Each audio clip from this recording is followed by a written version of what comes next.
Chapter 6, Recognition and Measurement. It is the process of capturing for inclusion in the financial statements an item that meets the definition of the elements of financial statements. Letter A, recognition. Letter B, measurement. Letter C, classifying. And letter D, derecognition. So, ang answer ay letter A, recognition. An item is recognized in the financial statement if letter A, it is probable that economic benefits will flow to or from the entity. Letter B, it meets the definition of an asset, liability, equity, income, and expense. And letter C, the entity has ownership of such item. Letter D, it is probable that economic benefits will flow to or from the entity and that the cost can be measured reliably. So, yung answer dyan ay letter B.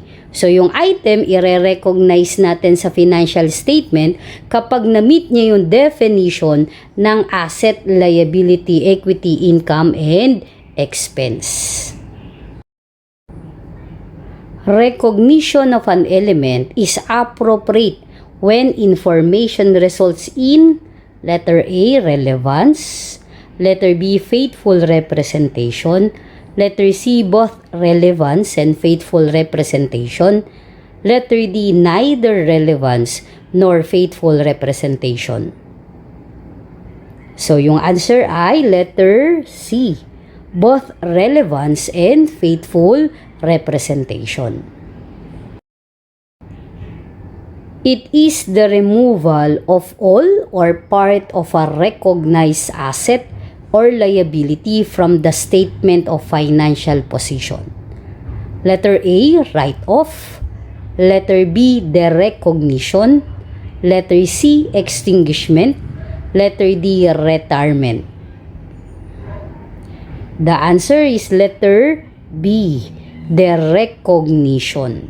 So, nire-remove na natin yung all or part ng asset or liability kapag hindi na na-meet yung definition ng asset and liability. Ang tawag doon ay derecognition.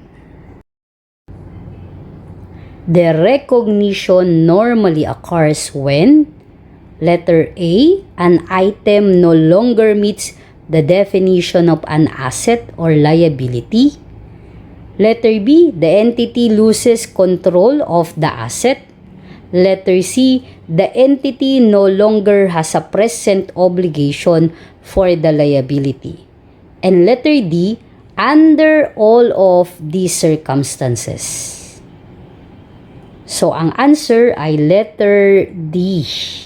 So, nagkakaroon tayo ng derecognition kapag hindi na na-meet yung definition ng asset or liability. Kapag nawala na ng control sa asset, yung isang entity, it means hindi niya na din na-meet yung definition ng asset. Kasi sa definition ng asset, dapat merong control.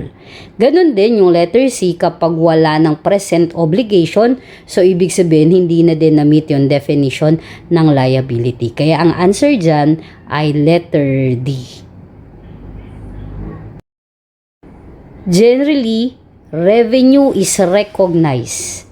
Letter A, at the point of sale. Letter B, when cause and effect are associated. Letter C, at the point of cash collection. Letter D, at appropriate points throughout the operating cycle. The answer is letter A, at the point of sale. Revenue from sale of goods is recognized. Letter A, when the customer order is received. Letter B, when the customer order is accompanied by a check. Letter C, only if the transaction will create an account receivable. And letter D, when the title to the goods changes. So, yung answer dyan ay letter D, when the title to the goods changes. So, dun sa discussion natin, di ba, Meron tayong revenue recognition principle once na naka-render ka ng service or naka-perform ka ng service. Or kapag goods naman, kapag na-deliver mo yung goods, nagre-recognize tayo ng revenue. So, pagdating naman sa kapag ang goods ay in transit, na-discuss din natin yun, yung FOB shipping point and FOB destination. So, kailan natin mare-recognize yung revenue? Once na i-transfer natin yung title dun sa customer or dun sa buyer. Kaya hindi pwedeng yung answer ay letter A.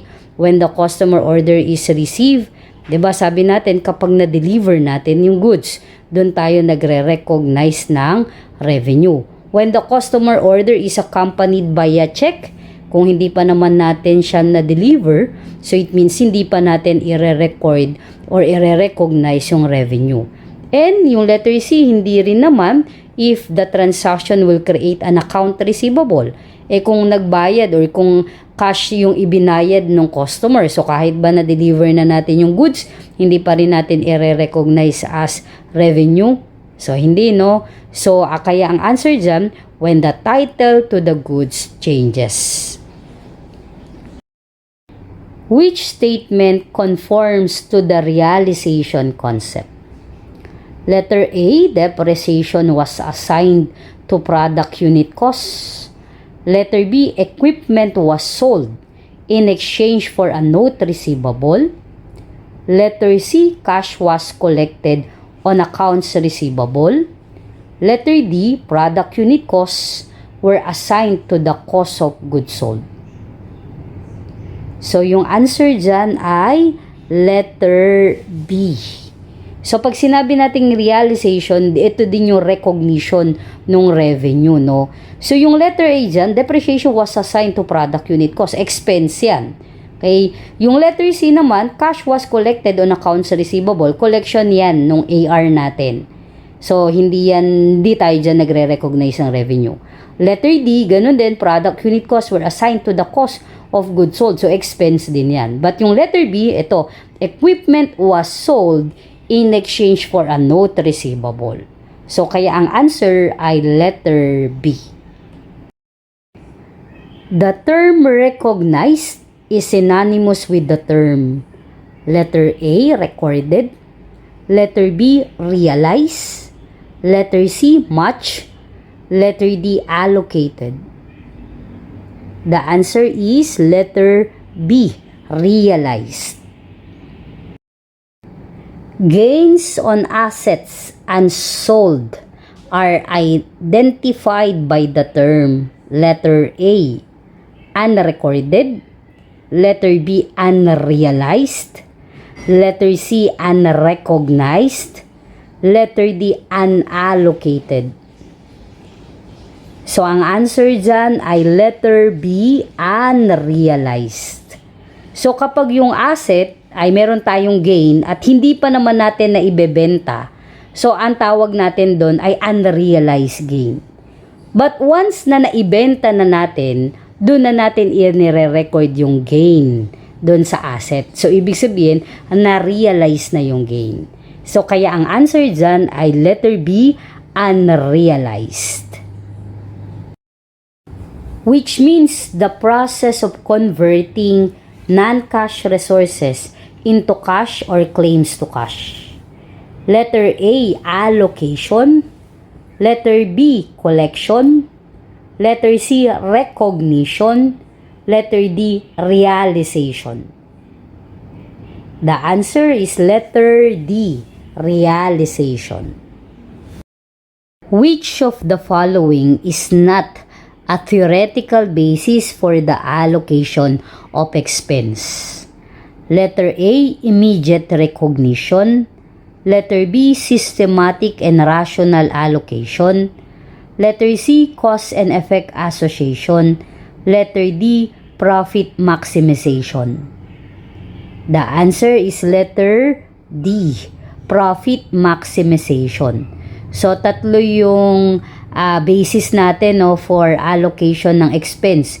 Meron tayo immediate recognition, systematic and rational allocation, and cause and effect association.